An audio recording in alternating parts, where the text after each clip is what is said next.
Iya, makanya panjang banget kata saya juga. Intinya dari pertama nikah sampai dia pergi, ya saya nggak pernah sentuhan sama dia.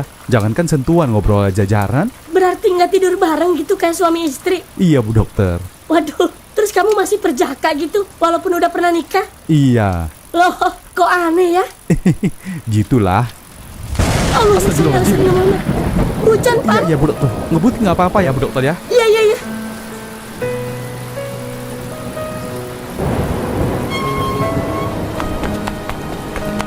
Loh, Pan, ngapain di situ?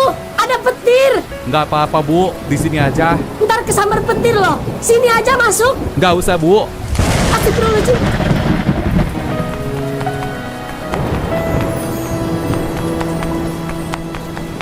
Loh, Pan. Takkan pernah ku lupa.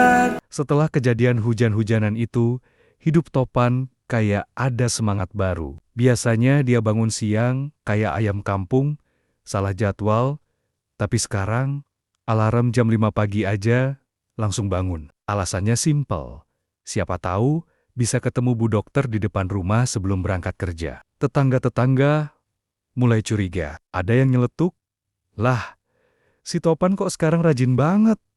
Jangan-jangan lagi jatuh cinta." Ada juga yang bilang, itu sepeda tua kalau bisa ngomong. Mungkin udah teriak, "Cukup Pan, jangan dipakai modus terus." Topan sendiri, makin hari makin sering cari alasan buat nongol di sekitar rumah Bu Dokter. Kadang pura-pura beli bubur, padahal nggak dimakan. Kadang pura-pura nyari sayur, padahal cuma beli bawang 1 siung. Intinya, lebih sering jajan alasan ketimbang jajan beneran. Bu Dokter sebenarnya nyadar, tapi dia tipikal orang yang cuek bebek. Kalau ditanya temen-temennya di klinik soal Topan, jawabannya simpel. "Ah, dia mah cuma tetangga yang baik." Padahal dalam hati, ada secuil rasa hangat tiap kali Topan nekat hujan-huanan cuma buat nganterin sayur sampai depan pintu. Sampai suatu sore, pas Bu Dokter mau berangkat shift, Topan tiba-tiba nongol dengan gaya pahlawan kesiangan. "Bu, saya antar ya." Bu Dokter langsung geleng-geleng. "Lah, kan kamu masuk jam 7 malam. Ini baru jam 5 sore. Ngapain nungguin 2 jam di sana?" Topan dengan santainya jawab, "Nggak apa-apa, Bu. Nungguin 2 jam masih mending. Soalnya saya pernah nungguin mantan balikan sampai 2 tahun, nggak berhasil juga." Bu Dokter ngakak setengah mati dengar itu. Tapi diam-diam dia juga ngerasa Topan beda. Bukan cuma sekadar tetangga yang suka nganterin belanja, tapi orang yang tulus, meski kadang bodohnya kebangetan. Di jalan menuju klinik, hujan turun lagi. Bedanya kali ini, Topan udah siap sedia bawa jas hujan 2 biji. 1 buat dirinya, 1 buat Bu Dokter. "Belajar dari kemarin, Bu. Masa saya mau jadi ayam basah lagi?" katanya. Bu Dokter cuma bisa nyengir. Dalam hati dia mikir, ini orang kok ya niat banget ya? Padahal cuma tetangga, tapi entah kenapa, sepanjang perjalanan, dia merasa nyaman. Lebih nyaman daripada naik ojek online, lebih hangat daripada duduk sendirian di angkot. Dan Topan, dalam otaknya cuma ada 1 kalimat yang muter terus, mungkin ini jalannya. Hubungan Topan dan Bu Dokter makin kelihatan akrab. Namanya juga kampung, gosip tetangga jalan lebih cepat daripada wifi gratis. Mulailah beredar cerita di warung kopi. Si Topan sekarang rajin banget nganter Bu Dokter. Jangan-jangan udah jadian?" "Lah, masa sih? Itu kan Bu Dokter lebih tua 3 tahun. Cocok nggak tuh?" "Ah, tua muda mah nggak masalah. Yang penting setia nggak?" Topan jadi bahan obrolan tiap nongkrong. Bahkan Pak Badot bikin jokes, "Wah, ini kampung kita bakal punya drakor versi lokal. Sepeda tua mengantar cinta." Semua ketawa, tapi Topan cuma bisa garuk-garuk kepala. Masalah baru datang waktu muncul sosok cowok lain. Namanya Ardi. Dia rekan kerja Bu Dokter di klinik. Anak muda, wangi parfumnya kayak iklan sabun mandi, plus tiap ngomong selalu pakai bahasa sok puitis. Nah, jelas aja tetangga makin rame. Kayaknya Bu Dokter lebih cocok sama si Ardi deh. Kerjaan mapan, ganteng pula. Topan yang dengar gosip itu jadi minder lagi. Dia sampai ngomel ke sepedanya sendiri. "Lah, gimana coba? Gue lawannya motor NMAX aja udah ngos-ngosan.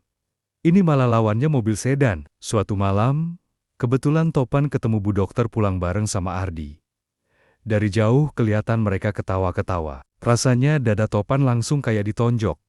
Padahal nggak ada yang mukul. Dia pulang sambil manyun, langsung nyemplung ke kasur tanpa makan. Besok paginya, gosip makin kenceng. Ada yang bilang, Bu Dokter udah dilamar sama Ardi. Ada juga yang bilang, Topan cuma ojek sayur sementara. Topan cuma bisa nyengir pahit tiap ada yang nyeletuk.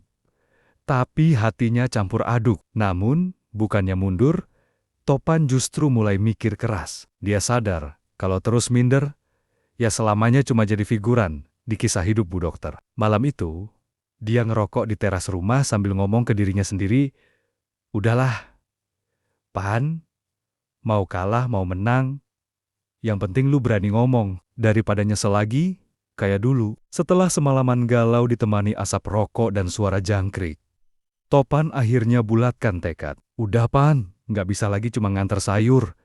Harus ada gebrakan," katanya dalam hati.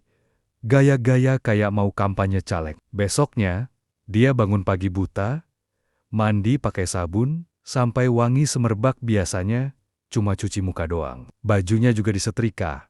Meskipun hasilnya lebih mirip peta dunia karena gosong dikit. Tapi semangatnya lain. Matanya berbinar kayak pemain sinetron pas adegan lamaran. Topan datengin rumah Bu Dokter sambil bawa sesuatu. Sekeranjang sayur lengkap plus bunga seadanya. Yang dia metik dari kebun tetangga, tentu setelah izin, bukan maling. Begitu Bu Dokter buka pintu, dia langsung bengong. "Lah, Pan? Ini apaan?" Topan tarik napas panjang, lalu ngomong dengan gaya kaku tapi penuh niat. "Bu, selama ini saya cuma bisa nganterin belanjaan, nganter kerja, sama jadi teman ngobrol. Tapi kalau Bu Dokter izinin, saya mau lebih dari itu. Saya mau nemenin Bu Dokter beneran, bukan cuma pas belanja, tapi juga dalam hidup." Bu Dokter kaget, wajahnya merah, setengah malu, setengah bingung. Apalagi pas tetangga-tetangga udah pada ngumpul di depan pagar. Sambil pura-pura nyapu tapi telinganya merhatiin semua percakapan. "Loh, jadi ini lamaran beneran apa gimana Pan?" tanya Bu Dokter. Topan gelagapan. "Ya, belum resmi sih Bu. Soalnya saya belum siap mental kalau harus langsung bawa keluarga. Tapi saya serius. Saya nggak mau lagi jadi penonton. Saya mau jadi pemeran utama di hidup Bu Dokter." Warga yang nguping auto cie-cie rame-rame, Pak Badot malah teriak, "Woi, cepetan kawin aja, biar nggak kehujanan terus tiap nganter." Bu Dokter cuma bisa nyengir. Antara pengen ketawa sama pengen marah, karena jadi tontonan gratis, tapi dari tatapan matanya, jelas ada sesuatu yang berubah. Dia mulai lihat Topan bukan cuma sebagai tetangga kocak, tapi sebagai pria yang berani maju meski cuma modal sepeda tua. Malamnya, kabar lamaran versi low budget itu udah nyebar ke seluruh kampung.